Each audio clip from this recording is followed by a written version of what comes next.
Hello friends, I'm CS Shantanu Pethe, your coach, and I have been teaching law subjects for last 20 years. और अब मैं एक mega series launch कर रहा हूं अपने चैनल पे जिसमें मैं 5 इंपॉर्टेंट लॉ सब्जेक्ट्स कवर कर रहा हूं जिसमें कंपनी लॉ है, सिक्योरिटी लॉज हैं, लेबर लॉज हैं, फॉरेन एक्सचेंज लॉज हैं और टैक्स लॉज हैं। मुझे उम्मीद है कि ये सारे लेक्चर जो मैं डेली बेसिस पे अपलोड कर रहा हूं ये आपके लिए काफी बेनिफिशियल रहेंगे और आपको काफी कुछ सीखने को मिलेगा। If you like these videos, then don't forget to press like button and also share these videos with as many people as you can. And also consider subscribing this channel. If you face any problem in these videos, then please post your queries in the comment section या फिर आप मुझे WhatsApp भी कर सकते हैं। Hello friends, I am Shantanu and now we are going to cover the Apprentice Act 1961.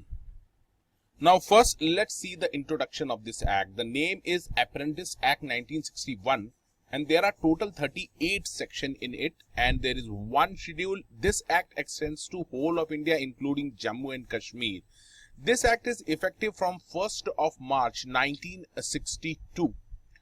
Now you have to note here that central government may exclude any area or special apprentice scheme from applicability of this act.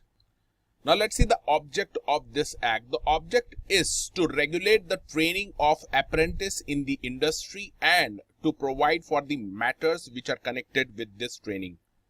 Now the first definition in this act is apprentice, that is given under 2AA. It means a person. Apprentice means a person who is undergoing apprenticeship training in pursuance of a contract of apprenticeship. Further, under section 2AAA, apprenticeship training has been defined. It means a course of training in any industry or establishment in pursuance of a contract of apprenticeship and prescribe the terms and conditions which may be different for different categories of apprentice. Here you have to note one important point, that it is mandatory for employer of both public as well as private sector establishment having the requisite training infrastructure to provide apprenticeship training. तो अगर किसी public और private sector establishment के पास अगर इतना infrastructure है training का, then it is mandatory for them to provide apprenticeship training. Now let's see the qualification which is required for a person to be engaged as apprentice. The condition is that the person should have completed 14 years of age and should satisfy the standards of education and physical fitness as may be prescribed for being appointed as apprenticeship training in any designated trade. Now let's see the provision related to contract of apprenticeship. No person shall be engaged as apprentice in any designated trade unless such person or his guardian, in case the person is minor, has entered into a contract of apprenticeship with the employer. The apprenticeship training shall be deemed to have commenced on the date of contract, and every contract of apprenticeship may contain such terms and conditions as may be agreed to by the parties to the contract. Now let's see the obligations of the apprentice. The trade apprentice shall have the following obligation. First, he will try to learn his trade and try to become the skilled craftsman before the expiry of the period of training. Second, he should attend the practical and instructional classes regularly, and also he should try to carry out all the lawful order of his employer and superiors in the establishment and his obligation under the contract of apprenticeship. Now let's see the employer's obligation. Every employer shall have the following obligation relating to apprentice. First, to provide the apprentice with the training in his trade in accordance with the provisions of the act and rules made thereunder. If the employer is not himself qualified in the trade, then he should make sure that a person who possesses the prescribed qualification is placed in charge of the training of the apprentice. And lastly, he should try to carry out his obligation under the contract of apprentice. Now there are certain important provisions of this act. Let's see hours of work first. Daily hours of work will be maximum 8 hours per day, and weekly hours are minimum 40 hours in a week and maximum 45 hours. This maximum 45 hours can be extended up to 48 hours for a short-term apprentice. Training hour should not be between 10 p.m. that is at the night 10 p.m. and the morning 6 a.m. except with the prior approval of apprenticeship advisor. तो 10 रात को 10 बजे से सुबह 6 बजे तक के period में ये इसके ट्रेनिंग आवर्स नॉर्मली नहीं होने चाहिए, but you can appoint him for that period if you have got the approval of the articleship adviser. About the leave, it says that leave will be as per the leave rules for the worker of the establishment, provided the attendance of minimum 264 days in a year of training should be completed by the apprentice, 1/6 of which should be devoted to related to instructions and 220 days to the practical training. इसके ऊपर question आने के chances काफी ज्यादा हैं. Now let's see the provision related to leave of the apprentice. The apprentice will be entitled to following leave.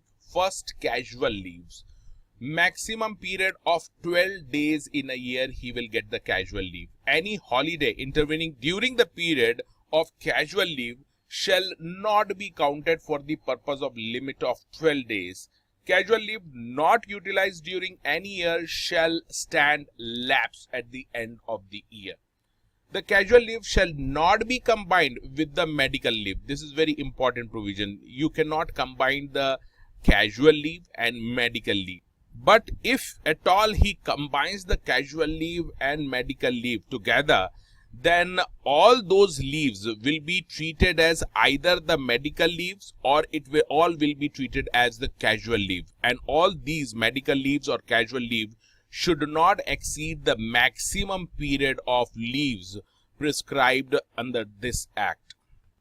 Further, it says that except in case of extreme urgency, यानी extreme urgency के cases को अगर छोड़ दें तो normal cases में he should make an application for such leaves and should get the approval of the appropriate authority, and sanction should be obtained prior to availing of the leaves.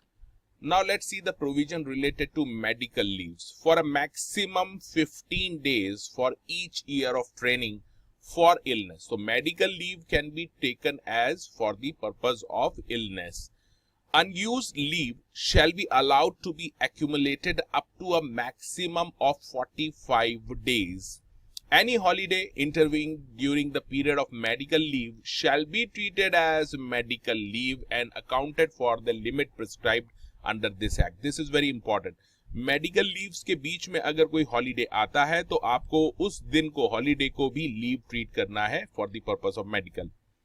Second, the third point is the employer may call upon the apprentice to produce the medical certificate from the registered medical practitioner in support of his medical leave. A medical certificate shall however be necessary if the leave exceed 6 days. तो 6 days से ज्यादा अगर medical leaves हैं तो वो mandatory हो जाएगा medical certificate. The employer may arrange for a special medical examination of the apprentice as well if he has reason to believe that the apprentice is not ill or illness is not such as to prevent his attendance. Now let's see the provision related to extraordinary leave. Extraordinary leave up to a maximum of 10 days in a year may be granted to apprentice after he has exhausted the entire casual as well as medical leave. So once he has exhausted, that is consumed all the casual and medical leave, then there will be a chance of extraordinary leave he can take up to 10 days in a year if the employer is satisfied with the ground on which the leave is applied for. Another point you have to remember that apprentices are just trainees and are not treated as workers. So provisions of labor law normally would not apply to the apprentice. As far as payment of apprentice is concerned, section 13 says that the employer should pay the stipend at the rate specified in the contract of apprenticeship. So whatever is the contract, accordingly employer should pay the stipend to the apprentice, and this will be paid in such an interval and subject to such condition as may be prescribed for that. Another important point related to payment is that apprentice shall not be paid by employer on the basis of piece work. तो piece work के हिसाब से employer उसको pay नहीं कर सकता. Similarly, he should not be required to take part in any output bonus or other incentives. तो normally workers को output के basis पे जो incentive मिलते हैं या उसको bonus मिलता है normal workers को, वो apprentice को नहीं मिलेगा.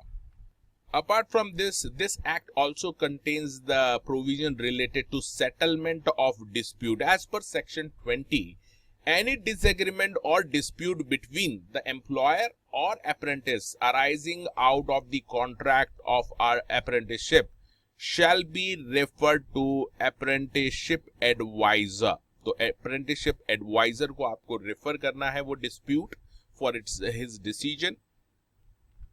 Once the apprenticeship advisor give his decision, any person who is not satisfied with the decision of apprenticeship advisor may prefer an appeal within 30 days from that decision.